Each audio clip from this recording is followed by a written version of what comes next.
আজকে সারা রাতে বলতে আমি একটা কাজ করছি, 500 টাকা ধান্দা করছি। ওদের পছন্দ মতো জায়গায় নেওয়া যায়, কেউ হোটেলে নেওয়া যায়, কেউ বাসায় নেওয়া যায়, কেউ এখানেও কাজ করে, এখানেও কাজ করি, উপরে এই যে আইল্যান্ডের সাথেও কাজ করি, এখানে কাজ করা হয়, ব্রিজের ওই যে ওই সাইডে ওই নিচে কাজ করা হয়। এখানে এমনি কোনো সমস্যা নাই, মানে লোকজন তারা এসে দাঁড়ায় থাকে না, মানে চলতি অবস্থায় কাজ করে, মানে তাড়াহুড়ার ভিতরে চলে যায়, কেউ শুয়ে কাজ করে, কেউ দাঁড়ায় কাজ করে।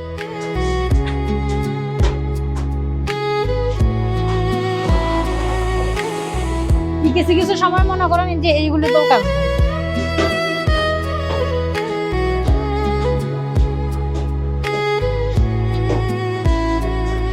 এখানে কাজ করা হয় কি এটার সাথে দাঁড়ায় কাজ করা হয়।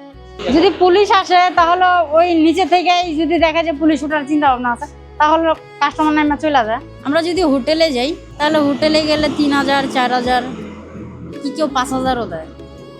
আর এখানে কাজ করলে 300 কি 200।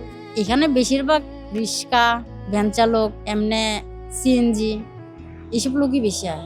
তো ভাই আমরা যে এই কাজগুলি করি মানে অনেক হয়ে কাজগুলি করি, কেউ ইচ্ছাগত তো আর করে না, অনেক পেট দিয়ে কাজ করতে হয়, কারণ কিছু করার নেই, কারণ পুলিশের ধাওয়ানি খাইতে হয়, করতে হয়, মানে অনেক কষ্টে জীবন কাটে আমাদের। কিন্তু অনেক কষ্টে জীবন কাটলেও কিছু করার নেই, কারণ এই যে সারা রাত বাইরে থেকে কোনোদিন ইনকাম হয়, কোনোদিন ইনকাম হয় না, কি কোনোদিনে পোলাপানে জ্বালায় কি করতে হয়। আমাদের জীবনটা মনে করেন অনেকটা কষ্টের। দিনের বেলা বাসায় যাই একটু ঘুমানো হয়, কি সংসারের কিছু কাজ কাম থাকে সেগুলি করতে হয়। আচ্ছা, এমন কি কখনো হয়েছে যে আপনি কাস্টমারের সঙ্গে গেলেন, কাজ করলেন, কিন্তু আসার পরে আপনাকে টাকা পয়সা না দিয়ে আপনাকে বের করে দিয়েছে, এরকম কখনো হয়েছে? হ্যাঁ, এরকম বহুত হয়েছে।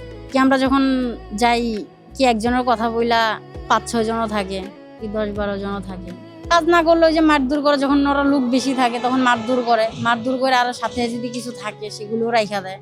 তো পুলিশ আপনাদেরকে কখনো হয়রানি করে না? পুলিশও আমাদেরকে হয়রানি করে না বলতে না, করে পুলিশ আইসা মানা করে এখানে কাজ করা যাবে না, তারপরে আমরা কাজ করি।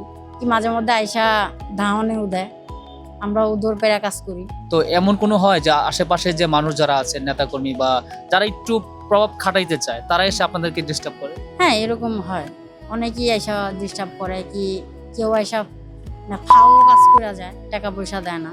যেখানে থাকতে হলে কাজ কাম দিতেই হবে।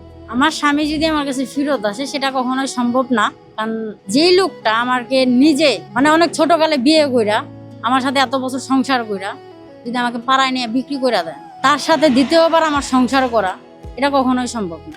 কারণ আমার কিন্তু প্রতিদিনই সংসার হইতেই আছে।